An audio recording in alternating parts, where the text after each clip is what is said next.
Ahoj, já jsem Ami A já jsem Stella. a dnes si jdeme pro titul Zelená cesta Jsme tady na Staroměstském náměstí. a jsme strašně rádi, že jsme to vlastně dokázali vůbec se sem dostat. Byla to k tomu docela dlouhá cesta, ale my se těšíme na to, že si převezmeme vlajku a hlavně, že jsme trochu pomohli naší planetě. A těšíme se na další akce a různá ocenění, co nás ještě čekají. K získání titulu Zelená cesta přišel zúčastněným školám pogratulovat i ministr životního prostředí. Poté proběhlo předávání mezinárodních certifikací ekoškoly.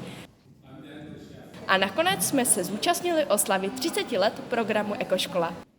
Takže moc jsme si to užili a jsme rádi, že náš titul teď tady může hezky vyset na nástěnce.